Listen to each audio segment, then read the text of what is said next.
the follow-up email. And for those of you who don't know me, I'm Cindy Olson, founder of the Executive Strategic Alliance, and in a past life was CHRO of Enron. And just a couple of things about ESA. We have worked side by side with ADP for the past 8 years to build this network of about 3,000 participants. And what we do is we offer world-class thought leadership, and Ted's one of those people, and exposure to innovative technologies that are shaping the future of work. So we're unique in that we don't just have like CHROs. We have CHROs and CIOs and other work tech executives because we believe that everybody has to be working in tandem to be able to attract and retain the talent necessary to operate in today's world. And it's interesting because in the last 2 weeks, I've had 2 or 3 people say to me that they were at executive retreats or conferences where they were talking about how HR and IT have got to work together, especially in this world of AI. And I'm thinking, well, we were kind of talking about that 10 years ago, but that's just why we do what we do with our network. We believe that they all have to work together. We also offer, and it's becoming a pretty interesting and fun event, or well, not event, sessions. We offer a board positioning membership, and that provides many of the resources that an executive needs to navigate to their perfect board seat. And if you're interested at all in being on a paid board, check it out on our website. Today, I'm excited to welcome back Ted Bililies, and we've had Ted several years in a row. He's also part of our board program. He'll talk to our board positioning members about what is it that PE firms are thinking about from a board standpoint. And so you'll probably, if you're in our board positioning membership, you'll see him again in a couple months. But Don Mosley was, as many of you probably know, if you were looking at the invite, Don Mosley, who is a former CHRO in Dallas and now owns his own consulting firm working with PE firms, was supposed to be on the call today with Ted. And unfortunately, last night he called me and said that he had a family emergency and he was not going to be able to join us. But Laura Ramey is here, fresh off of a trip from India. She's got some exciting stories to tell about that. She was recruited to join a portfolio company of New Mountain Capital, which was recapitalized on December of 2021, and now she's with a portfolio company of Warburg Pincus.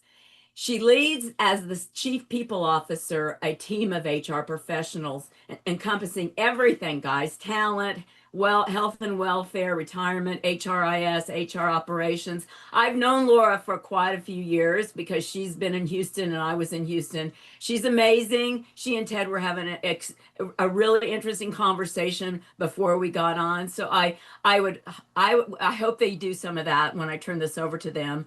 I want to just mention that please, please, please ask questions, okay? And if you want to raise your hand or put the questions in chat, I'll be monitoring that so that we don't miss anybody's questions. We'll try and leave room at the end of the session, try and leave time at the end of the session for questions, but I can't guarantee that because usually we run out of time. But with that, I better turn it over to Ted or we'll run out of time for sure. So Ted, it's all yours.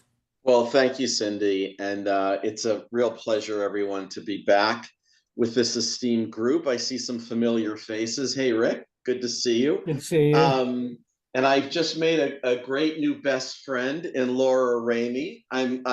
We didn't want to get out of the green room and stop talking. So we're just gonna carry forward this conversation and just broaden it and bring all of you into this conversation. But let me just say a few words just to tee up the topic here. And that is that, as some of you know, most of you know, I've spent now over 30 years working with private equity investors, really, I say, on their most difficult people issues, really on their most difficult kind of talent, leadership, and culture issues.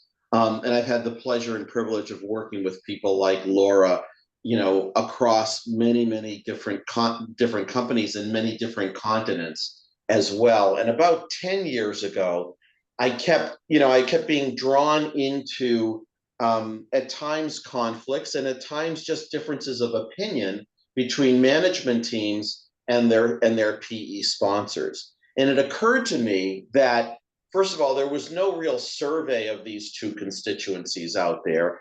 And wouldn't it be interesting if there were, and wouldn't it be interesting if we compared those two constituencies, people who own and invest in companies and the people who run them, on some very important, relevant, vital leadership and cultural criteria. So the Alix Partners annual leadership survey was born. This year, we've released our 10th year of findings, and we've also released another one pager that says a decade of data. So it really is quite fascinating to see kind of how these issues have changed over time.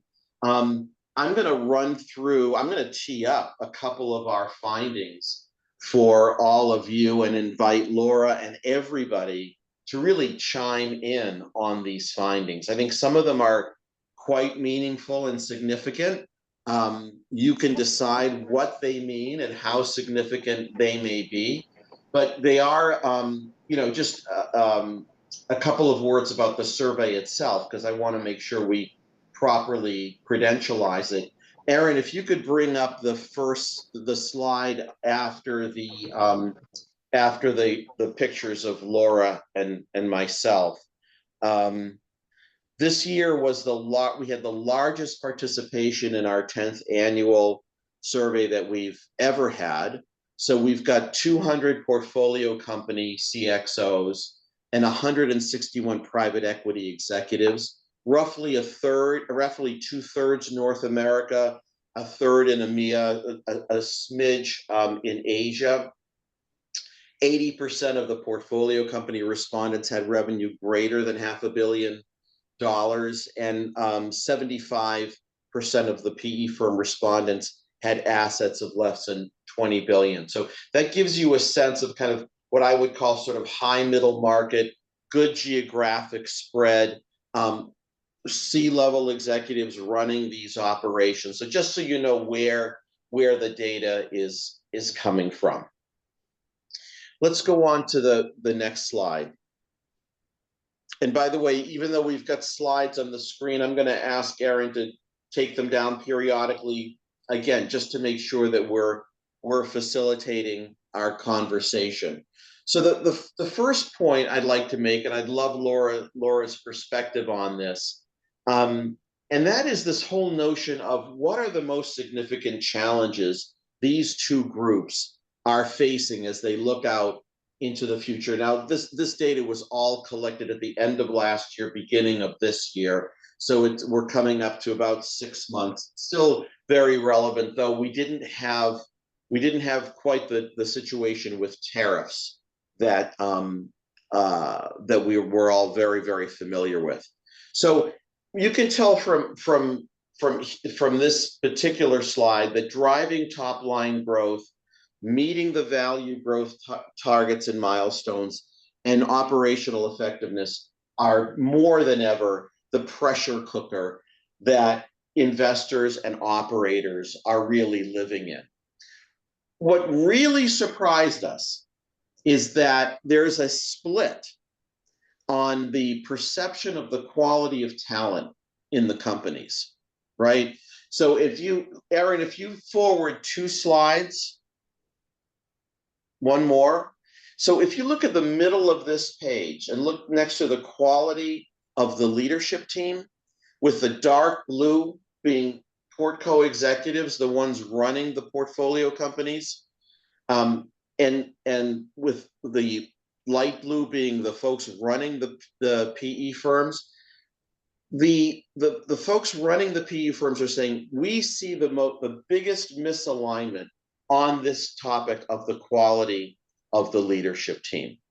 Now, what we've seen over a decade is that private equity execs are more critical of talent in the portcos than the people running them. That's kind of that part of that's human nature, right? That the part of that is perspective. But we've never seen this kind of a spread before. And now, Erin, if you go back one slide, we break that middle piece down a little bit, where we see here that you can see in the questions on the bottom, our portfolio leadership is in good shape, but has some gaps, needs an upgrade.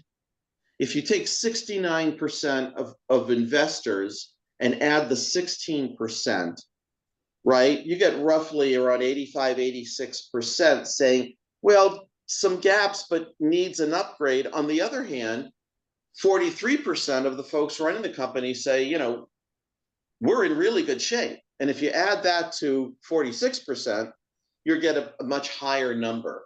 So I want to pause at this point, ask Laura and all of you to kind of weigh in on this notion of perception of talent in the Portco. And what are your experiences in dealing with your boards, with your sponsors? Do you find your boards, very critical these days of talent? Do you find them more supportive? Does that finding surprise you? Does it ring true, or is it different? Laura, you want to respond first?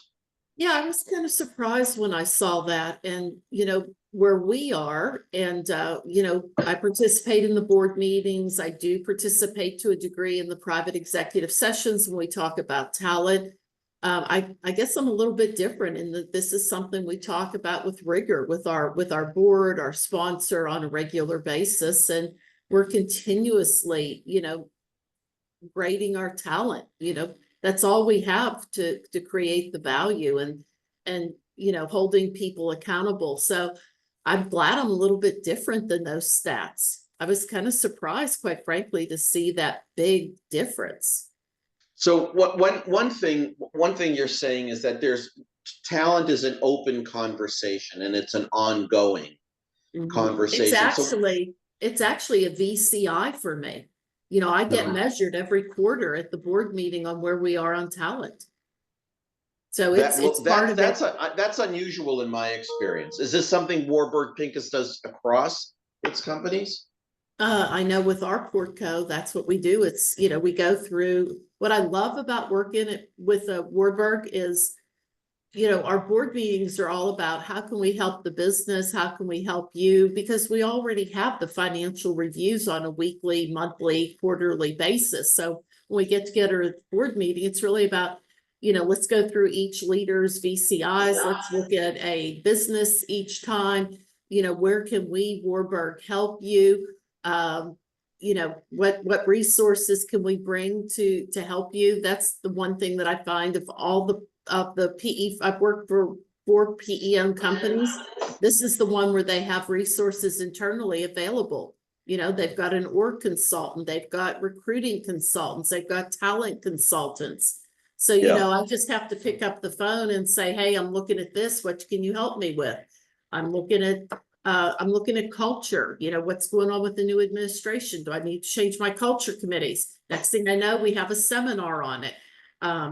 We talk about healthcare, blooming healthcare costs. Next thing I know, we're getting together with a group of consultants to help us make decisions. So I think that's probably very unique to Warburg, and I value that. But, so when I see those numbers on there, I'm like, wow, how could that be so different if you're not measuring it all the time? Yeah. Well, that really is that's an exceptionally positive story about support from your sponsor. I really rarely see that. There are a few clients I have, and I have done work for Warburg. I didn't know they had those kinds of resources, but I think that's I think that's pretty unusual, and I'm glad that Laura, that you get to benefit from that, because having people at the ready. The way that I read that data, and I would love to hear other people. Rob, I saw you nodding your head as well. The way I read that data is that talent still is a very sensitive topic between the two parties, right? So the sponsor understands that the CEO is very protective of his or her talent. They hired them. They're a team. They come to work every single day. And so they don't want to kind of offend the management team. At the same time, they have their doubts, they have their questions, they have their confusion, and many times they're not willing, or there isn't a forum, or there isn't a, you know, a place or a topic on the agenda where they can actually ask honest questions about the chief product officer, or the chief marketing officer, or whomever. And so it gets brushed under the rug. Now, again, Laura, it doesn't sound like that happens very much where you are, but that's what I've seen in the past. Rob, you want to jump in here? Yeah, sure, Ted. Thank you. I can relate to what Laura shared around having support from the PE firm. But even in that dynamic, it's difficult at times, at least from my experience, honestly, trying to bring in some of the talent you need at some of the levels based on what, again, depends on what you call leadership, honestly. Because at lower levels, depending on how the private equity firm is providing equity to those leaders, it's difficult to bring them from industry, perhaps, depending on what they have there, and attracting that talent at that right level at times isn't necessarily as easy as they would like, and the fit as well can be challenging, depending on how much culture change has to be deployed from the business that they acquired. So again, change management is a big part of it, and I recently worked on one that was a 100-year-old Japanese culture, ran silos regionally, wanted to become much more of a global platform. Their incentive plan really wasn't an incentive plan. There was so much misalignment that there was so much change that was making it very difficult. So How do you affect change in an environment like that, and what's the role of talent? it was a journey, honestly. That there was so much I guess almost people saying they were going through change, but they really weren't towing the line and driving that behavior that we needed to be done, that we actually took a fresh step back and made some significant changes at leadership to kind of drive that behavior differently. Hey, Rob, have you found too that an organization can only handle so much change at a given time? And then how do you go about measuring what change are you going to do that's going to have the biggest impact first? And that's spot on, Laura. I mean, change fatigue. When I came in to support the CHRO, they already had gone through significant change, not only from an org structure design and change of the entire organization, how they operate, but trying to put in new HR systems and everything else to be able to get the data and insights. So I think some of it's pushing back on the PE firm and saying, you know, we need to pause and think about this in terms of prioritization and where we're going, because we're going to do a lot of things probably very poorly. How do you deal with this whole question of talent and, you know, perspective on talent? Do you have regular talent reviews? Do you use testing and assessment? Rob, in your world and experience, how do you make sure that there's honest dialogue in talent between the two groups? A lot of the testing was done by the private equity firm. Again, we were fortunate enough to have that sort of bench to be able to pull from, and using that dynamic at the leadership levels. But still, there is often times of mismatch in perspectives. One of the challenges are, you know, we're looking at a 4,400 live or employee company, and we're bringing talent in from a 20,000 live company that's, you know, 5 times the size of us or even larger. And their view of how to operate the business, you know, marketing was an area of concern for us that we had to actually switch out leadership, as an example. So again, I think bringing in talent that understands what they're actually working with and their parameters is an important thing, and have alignment there early on. Because if there's a mismatch in terms of expectations, you can't build an army for a company that's, you know, 1/10 the size of what they came from in the past. Yeah. Other comments on this topic? Because I have one follow-up question for Laura in particular. I would say, if I can, or Rick, Please. go ahead. Okay.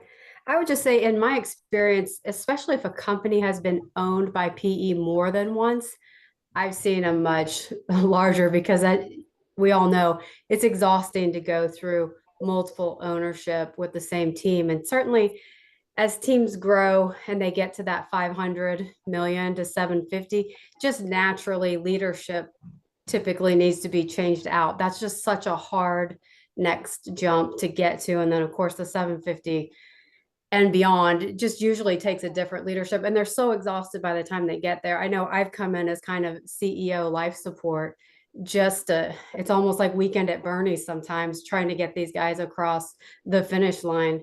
Yeah. At Yeah. the end of the day, you need them there for the value and for the sale proposition, but it's definitely tough being owned more than Yeah. once. Yeah. Yeah. There may be an advantage in being owned by, subsequent PE firms, and that you kind of know the drill, right? And there's a certain cost takeout, perspective there. So the drill. On the other hand, there's the exhaustion of yet another drill, right? Yeah. Right.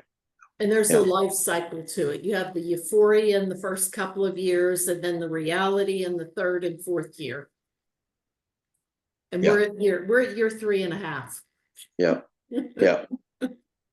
One thing that I've used a lot with my clients, I'm wondering, Laura, if you could comment on this, is that this whole notion of, is a person the right person for an important value creating role, a leadership role, and if that person's going to be the right person a year from now and 2 years from now. What I've tried to teach my clients, and I don't mean that in a pejorative way, but one of the tools that I've used is to really create a role profile, which is, what are the important outcomes, not the inputs, but the outputs, measurable outputs. What is this person responsible to deliver in what time frame? The phrase I use is, how much, by when, through whom, and then how they're going to do it. You can get into some leadership competencies there, and that at least allows the sponsors and the management team to either agree or disagree on the scope of the role. And I find that when either of those two groups skip over that and they start to talk about people and personalities, oh, we got this one candidate and she's great, I think she could really do the job.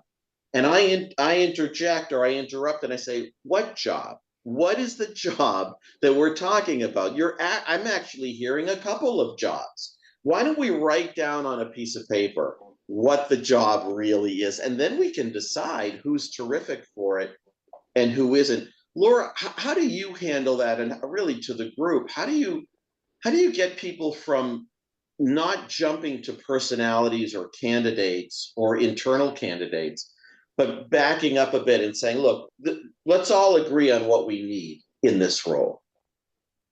Yep. So that we do absolutely that. We go through and what are the expectations of this role, whether they're a revenue generator or a shared services, what impact are they going to have? Because everybody has an impact. Then we go through the key competencies. We use assessments sometimes. And then I added a piece to this. Do you see this person here for 1 turn, 2 turns? Because our goal is to double every year. And we've done it, 5 times over 5-year plans. So then I try to put that person into that role. And then as I benchmark candidates, maybe to send to our CEO, I'll say, this person's got at least 2 turns. This person has 1 turn. This is where they fit in the org. Here's what they have. Here's what they're missing. Is this something we can teach? So That's to me, fascinating. Yeah. It's more of a matrix of, where do they fit in? And then when we're really looking at our succession at the C-suite, we bring in assessments. If we're looking at an internal and an external, they're both treated the same. They go through the same process, the same assessment, the same matrix. Yeah, that's great. Great. On this topic of assessments, any other views on this topic of how do you know a person is right, and how do you work with your boards around that question? Hey, Ted, let me just add, when we do an assessment, I work with Warburg to make sure that whatever assessment firm I'm using is one that they support and believe in, and then I make sure it fits our values. And then we then, present the findings at the executive session of the board. But, you can't go into it if y'all aren't aligned with your sponsor. So I think that's a really key piece. Hey, Lori, Perfect. Yeah, Fred? Yeah, I have a question for you. Thank you for sharing all that. So for internal candidates, how much do you value, they've been there a while, they're hopefully ingrained in the culture, they have institutional knowledge, Mhm. stuff that may not even be documented, right? And they have relationships with your customers or clients, potentially. How much do you value that as you're weighing an external versus an internal candidate? I think both are important because when I interview external candidates, I really drill into who are your clients, who are your customers, how have you grown the business? Would they follow you? Give me examples of problem solving. Give me examples of integrated solutions. You know, anybody we're interviewing from the outside, there's got to be a growth component to it. You know, and in my, my situation, my growth proposition was, how do I contain costs and provide more services? So, really, I do have a P&L. It's just a different type of P&L. But I do think that every internal candidate that expresses an interest deserves an interview. They deserve an assessment. They deserve a development plan. Because if they don't get selected, the last thing I want them to do is leave. So they have to know they're valued. They have to know there's a growth plan. And maybe you're not the next person to be a chief growth officer, but you could be the deputy to the chief growth officer. And here's what that would entail. And here's where you would learn and grow. So, I think you have to look at this with a much bigger lens in today's market where there's such a shortage of talent and everybody wants your talent. I wish everyone was writing down exactly what you were saying, Laura, because I couldn't agree with you more. Really well said. I would add to that just because there's an internal candidate, don't assume that he or she is a culture carrier.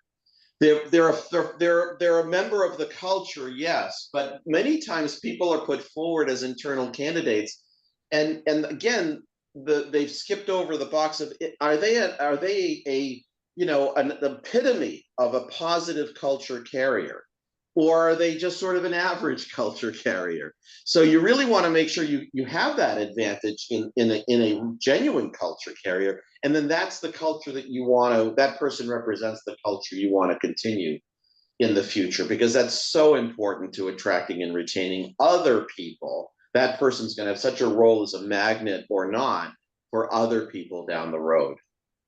Yeah, Ted, I your have a culture question. today may change as you grow and morph and get a new Exactly. sponsor. So do you see that person as someone that can morph and carry that culture change forward? I think change management is huge when you talk to candidates, because where you are today is not going to be where you are tomorrow.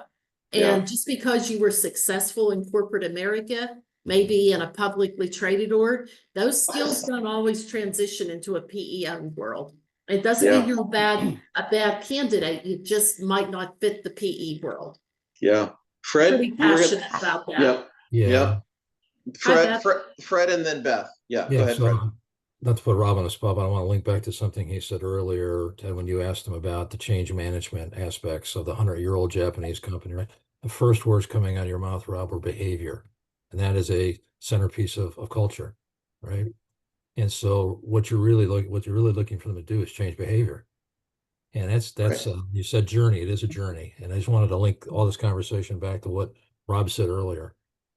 And Rob also talked about incentives and rewards, which is a very big lever of how you get people to change their behavior, right? So if you're asking people, okay, we all have to be more collaborative, and you're not rewarding people, they can't see the direct line of what they're going to get if they change their behavior, then you might as well just be spitting in the wind, right?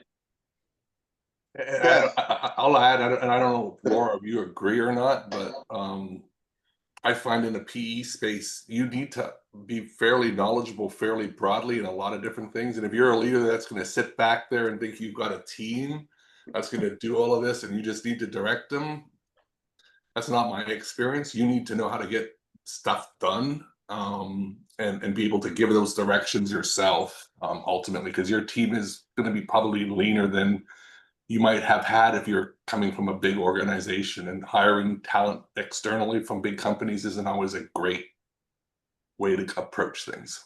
When I hire in HR, I dig deep into lean HR. What is your definition of lean HR? You know, how many of you understand that, you know, the 80% that has to happen and the 20% that doesn't have to happen? And, you know, I do annual performance feedback, you know, and I've got a couple of people on my team this year that I'm going to say, while you're hitting goals, you need to roll up your sleeves. I roll up my sleeves. You need to roll up your sleeves, because then your team is going to do that extra 10 or 20% that you need to do in a lean HR environment. Yeah, that's you know, huge. That's absolutely huge. Beth, you've been very patient. That's okay. This is a very engaging conversation that's gotten me excited and a lot of wheels turning here on, how this is all changing in the era of AI. I've talked to a number of PE firms and they've had conversations with me because in the era of attracting talent, bringing in people, talking about behavior changes of existing people within the company, what they're looking for in the future, you can't not talk about the elephant in the room. The world of work is changing, and the way that AI is going to be expected to be used, especially in fast-paced, high-growth PE environments, you have to have a mindset that you're hiring for 2 years down the line. That leader is going to look very different than the leader of today. It encompasses a lot of the behavioral changes, change management, culture. It starts from the top. And so these are conversations that are happening where I find, frankly, a lot of PE firms are not sure that the team that they have in place is going to take them to the next 2 years in the future.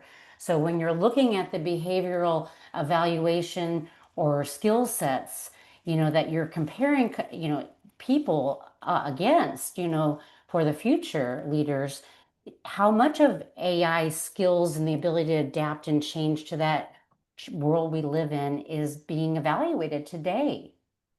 Yeah, that's an outstanding point. I'm sure Laura's got a perspective on that. My perspective is I'm always reminding our clients to stay grounded in their strategic plan, in their value creation plan. If they're buying into a roll-up strategy, then what kind of leader are we hiring today, and will he or she be able to execute that roll-up strategy when you've got to integrate a new acquisition every 18 months or a new acquisition every 12 months? Do they have the personal flexibility to be able to do that? So I think that understanding and keeping in the forefront the business strategy is so important, because the talent strategy has to be tied hand in glove to that business strategy. We're a company that does 4 to 6 acquisitions every year. So that's a huge change management initiative. Yeah. We have AI as one of our value creation, indicators, and, it's going to carry over into our next ownership structure. But, as the owner of the people function, I'm already looking at, we're doing the offshoring. Where does AI fit in next? How, Warburg had a growth conference about a month ago that I went to and spoke on a couple of topics. But they brought in the head guy from Oracle that does AI, the Indian Institute of Technology, educated. And I sat there and I was absolutely mesmerized, because he is actually the first visionary that I felt could really say, here's where it is today. Here's where it's going to go. Here's where you as leaders should be thinking 2-3 years out. And I actually took that data and came back to my HR team and I said, we're going to start thinking about this, because in the next 6 to 12 months, this is where we're going to get more hands and feet. And how's that going to help you? It's not going to take your job away. It's going to take away the stuff that none of us like doing, so that you can sit with your business and help them perform at a higher level. And I've already, like Beth, I'm sitting here reading and thinking about it. When we first started talking about it 2 years ago about bots, I said, bots are the fancy name that our revenue generators get. We use scripts. A script is a bot and we can make it work. So, you have to look at where you are in the spectrum and what your resources are going to be, but it's all got to keep moving forward. I'd like to ask Erin if you would bring up the slide again. And I'm looking for the one with the horizontal histogram. We had it up on there before. The one, yeah, right there. Perfect. Mhm. So a lot of you are talking about change management. If you look at the second line down, organizational transformation, a fancy term for change management, you can see that this, again, this is a chart of where is the tension, the areas of misalignment. You can see that there's a pretty significant difference around change management between the PE firm and the portco. And I have to believe this has to do with speed. I think everybody agrees, as Rob so eloquently said initially. I think everybody agrees change management is that sort of the topic du jour, but I don't think it's happening fast enough in the minds of the sponsors. And I think that there's a fair amount of animosity. Laura can correct me if I'm wrong. There's a fair amount of animosity in the minds of the portco operators who are like, "Hey, get off my back! I'm working as fast and as hard as I possibly can." Any reactions to this from the pace of change management? Rick, I understand you had your hand up. Mhm. Yeah, and I'm not quite sure how to ask this question, so you may have to help me. But my guess is that not all private equity investments are successful. And so my question has to do with how does this perception gap that you're talking about ultimately affect the outcomes of private investment outcomes? And how can private equity firms figure this out before they make a major investment? And what is the this you're referring to? Is it the talent piece or the change management piece? Really, it's the talent piece. If there's this big perception gap between the private investment firm and the quality of management that they perceive they have, that's got to affect the outcome of the private equity investment. And Well, so my question is, how do you figure it out prior to making the investment versus making the investment and then realizing you've got this huge gap between talent and what you need?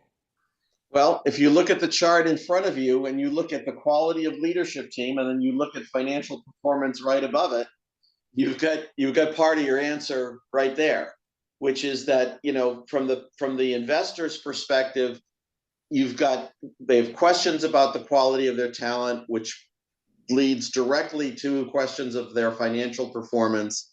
And then on top of that, you've got pace and scale of change. So I think it's all right there. Laura, how do you think the misalignment or the source of tension here impacts financial performance ultimately? I think it's the pace. I think people don't realize the pace of PE. And I think that, I see it a lot where people, not at the C-suite, because we're really good at screening executives, but even on my team, you get down to that VP director level and you interview, not everybody understands the pace. And that's the piece that I keep, trying to wrap my head around. I found that people that work for employee-owned companies cannot move at the pace of PE. Not in a million years. And whether you're on the HR side or the ops side, I think the people that work in publicly traded companies, it's going to vary by company. But I find that a lot of people that work for publicly traded companies that don't run lean, struggle in this environment. I'm a bit surprised about the quality of leadership, but maybe I'm just fortunate to work for a company where we measure this quarterly and talk about it all the time. But it's all about, I get it, you all get it. It's all about financial performance. How do you do it better and faster with less people? Well, I'm going to go to Fred in a moment, but I have to just weigh in here and just say, Laura, we did not rehearse this before, but I can't agree with you more. One of the things is that you say to people, this is a private equity backed investment. You understand that what gets done in other companies in a week gets done here in a day. What gets done here in a day, in other companies in a day gets done here in an hour. And they nod and they say, oh, yes, I understand. I really love that. But they don't understand.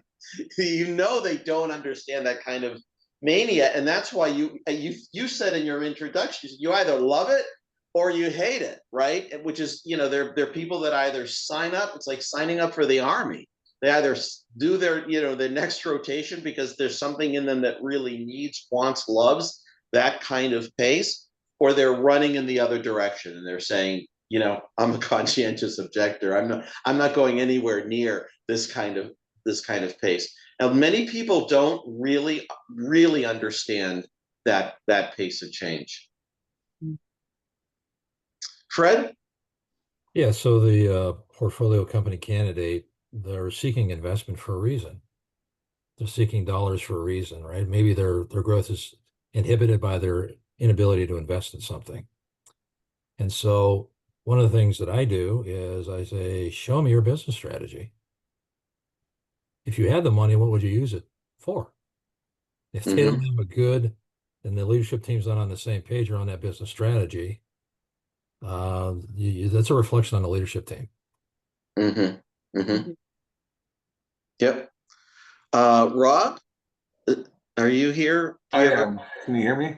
Yes. I'd be curious to get Laura's perspective and anyone actually on that's attending today. My experience is that during due diligence, at times, a lot of the people aspects around culture fit, some of the things beyond the C-suite or senior level employees aren't necessarily looked at as closely, and at times data can be rather challenging. So you're making assumptions a lot of times in terms of what needs to be changed and how easily it can be changed. I've seen where, PE firms have a certain sort of incentive plan that they want for short-term incentives. They kind of have an approach that they take across all their portcos, and one size doesn't necessarily fit all, and the change management associated with that can sometimes really just derail a lot of different things that they do that they're trying to force fairly quickly across the organization. So understanding that everything you're acquiring is not the same and trying to come to one sort of standard approach isn't always necessarily going to work very well. Makes sense. Yep.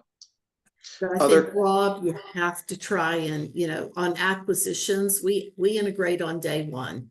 You're part of TRC, you're on our payroll, you're on our benefits. Because I work for another company that didn't integrate. And if you don't integrate immediately, they'll never be part of your org. Never. Yep. So, and it doesn't mean you're rubber stamped, it's how do you bring them along the journey? How do you get involved in the culture committees? How do you get them involved in the high potential program, the leadership program? And that's just the piece that I do. Then how do I get them over into the project management excellence, and how does that help their career? So, and then you have your talent where you're sharing talent across the org, but you got to do it every day. It's like it becomes a muscle that never stops. And then you have to have a really good CEO like I do who values that. And then when you go out to market, he talks about this. He talks about our 450 person intern program every year. He talks about our high rise program. He talks about it as being the base that supports the business.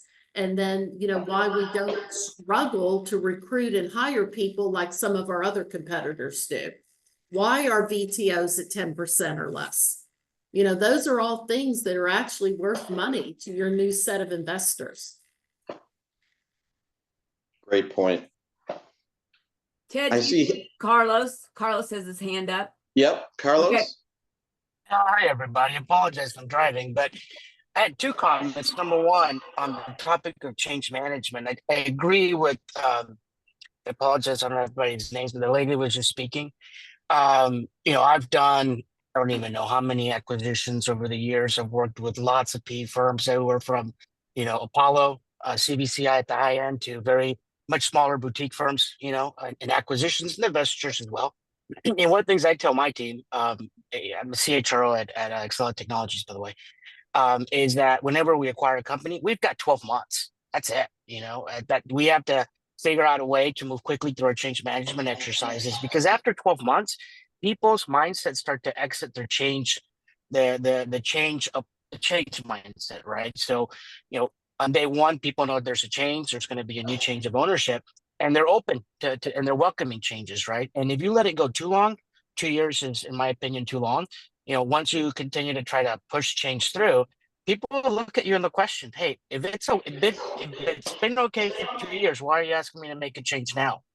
Right. So speed really is the name of the game. The other thing is, there was another gentleman who asked a question on, assessment of talent and, using that as a criteria for evaluation of acquisition. So let's just say you're a PE firm, you're looking to acquire a portfolio company. Do you assess, the state of human capital and your potential acquisition? I do that personally, right? Even if the PE firms don't ask me to do it, I'll do it.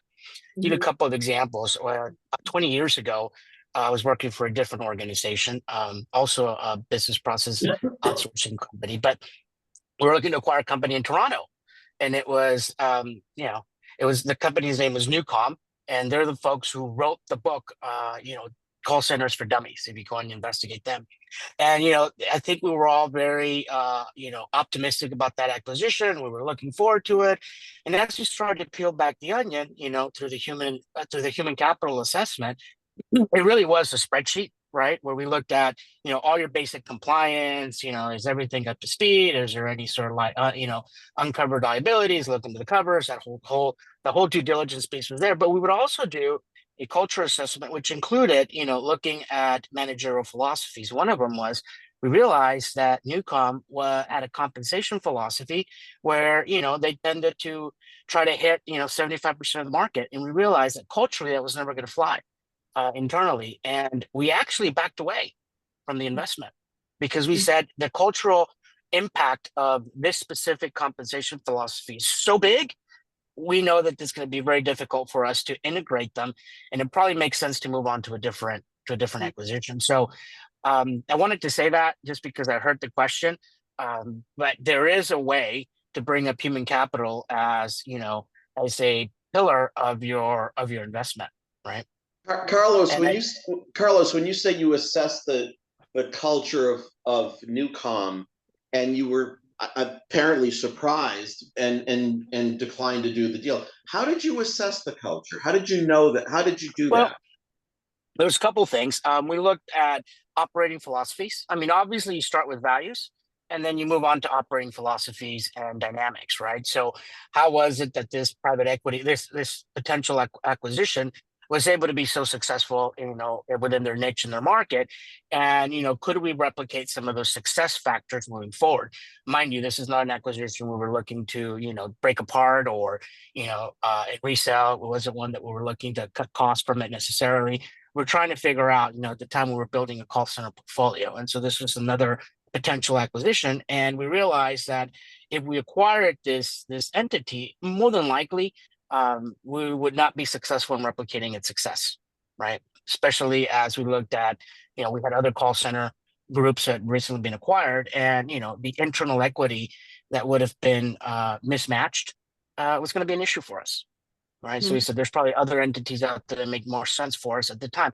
And that was it wasn't a private equity firm, but that was a conscious decision, Yep. Different pillars. Laura, how does Warburg Pincus take the measure of a culture?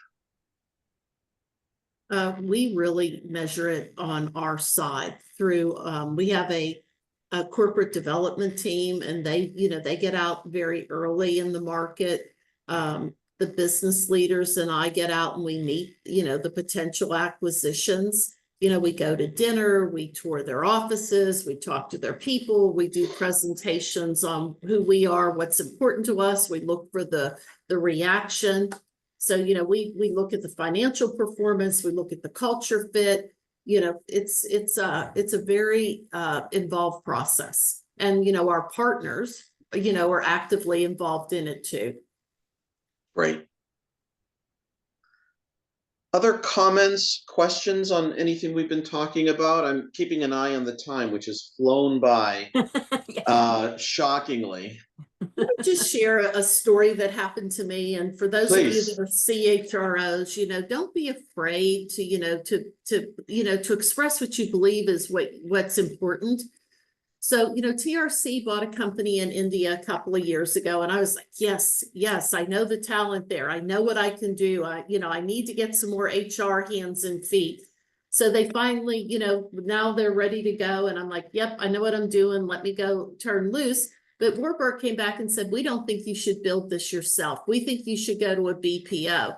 And my CFO and I were like, nope, this is who we are. It's part of our culture. We want them to sit with us. So I went ahead on this journey knowing that I absolutely had to be successful. In less than a year, they now have me talking to other portcos. And when I presented at the board meeting about my results, I couldn't help myself. I said, I know that when I started this journey, you didn't want me to build it myself. I knew it was the right thing for TRC. Let me tell you what it's done for us. And I talked about the fact that people are part of our team. They sit in our office. They sit side by side with the business. We're now I don't have trouble attracting people. My biggest thing is, who do I choose? So that was kind of just a fun win for me, because I knew in my heart that was the right thing to do. So don't be afraid of, something you really believe in, and you believe in yourself that you can execute it. Do what's right for your company. And that was right for us. What a story. What a story, Laura. That's fantastic. I know, because I'm sitting there in that meeting just growling inside. I am not going out beside this company. I'm doing this myself. My CFO supported me. That's great. That's fantastic. Thank you.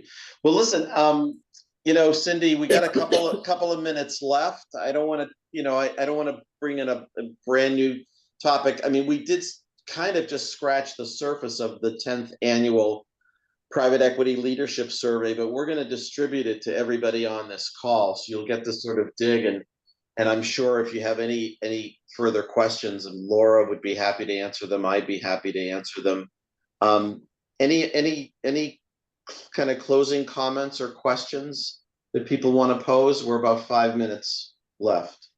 Ted, one of the things that I observe personally, I get pretty excited about change, and I'm pretty motivated to move quickly. But then when I get into the transition between the old and the new, sometimes I find that it gets in the way of my transition speed or my change speed. So I guess my question is, how do your organizations help people in that wilderness zone between the old way and the new way, such that they don't not want to change anymore? Yeah.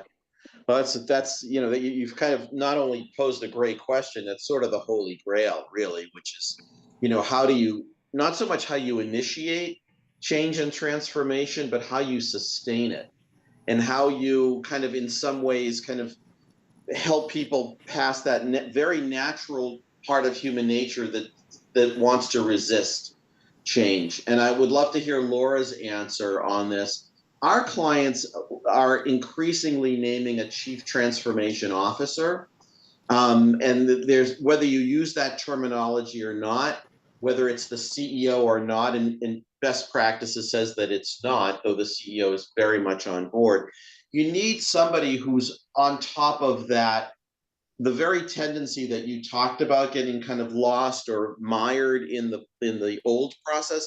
There's got to be someone there who's actually able to remind people, teach them, back to Rob's early point, make sure the incentives are in place to keep people moving through that battlefield, which change is. And if there isn't someone who, kind of ostensibly owns it and is out there talking about it. And again, I think the CEO, of course, has to be doing it, but it's not the CEO's job to be managing the change process. There's got to be a manager of the change process, whatever his or her title might be. Again, the current trend seems to be CTO, Chief Transformation Officer. There's got to be someone who owns that. There's got to be a program to help people through that. There's got to be a way of selecting talent that assesses how change friendly are you, Rick? Are you the kind of person that wants change or doesn't want change? So I think it's really it's a people question again. Who's going to be leading this on a day-to-day basis. Laura, how would you address Rick's question? Drive myself as a transformational leader. Definitely not the best CHRO out there, but I can drive change. I can build trust. I can get people across the finish line. It's, it's being open. It's being friendly. It's asking questions. Why do you feel that way? So when I do change, whether it's an HR change or whether it's helping a change initiative that I may be leading, I put myself out there in front of it every single day. And, you have to make time for people, because if they don't feel like they're being heard or listened to, they're going to go back into their corner and say, I'm just going to keep doing it my way. So I think you've got to be right out there in front of it, and you've got to take feedback. And I've had to change my plans several times based on that feedback. I'm moving too fast. Maybe this isn't the right decision. I have a guy that works for me that he says, my God, you move so fast, you send me into a spin some days. So I know with him that I have to let him spin, and then he'll call me back an hour or so later and said, okay, I'm ready. So the last thing I asked him to do, and this is my last comment, is I said, can we avoid this whole, I don't understand, I'm not going to do it. Can you just say yes? Well, Thank Ted you. and Laura, you guys, this was an amazing session. And thanks not only to you two, but Rob and Carlos and Kristen and Rick. I mean, this discussion was really fun. And Laura, you're amazing. You are truly a transformational leader, right? And Ted, thank you so much. You'll get a follow-up email. You'll have the recording. You'll have the slides. And maybe I can talk Ted into coming back and doing this again before a year. Great. Thanks, everybody. Thank you, Laura. Thanks, you guys. Thanks, Bye-bye. Cindy. Bye-bye. Bye-bye. Bye-bye.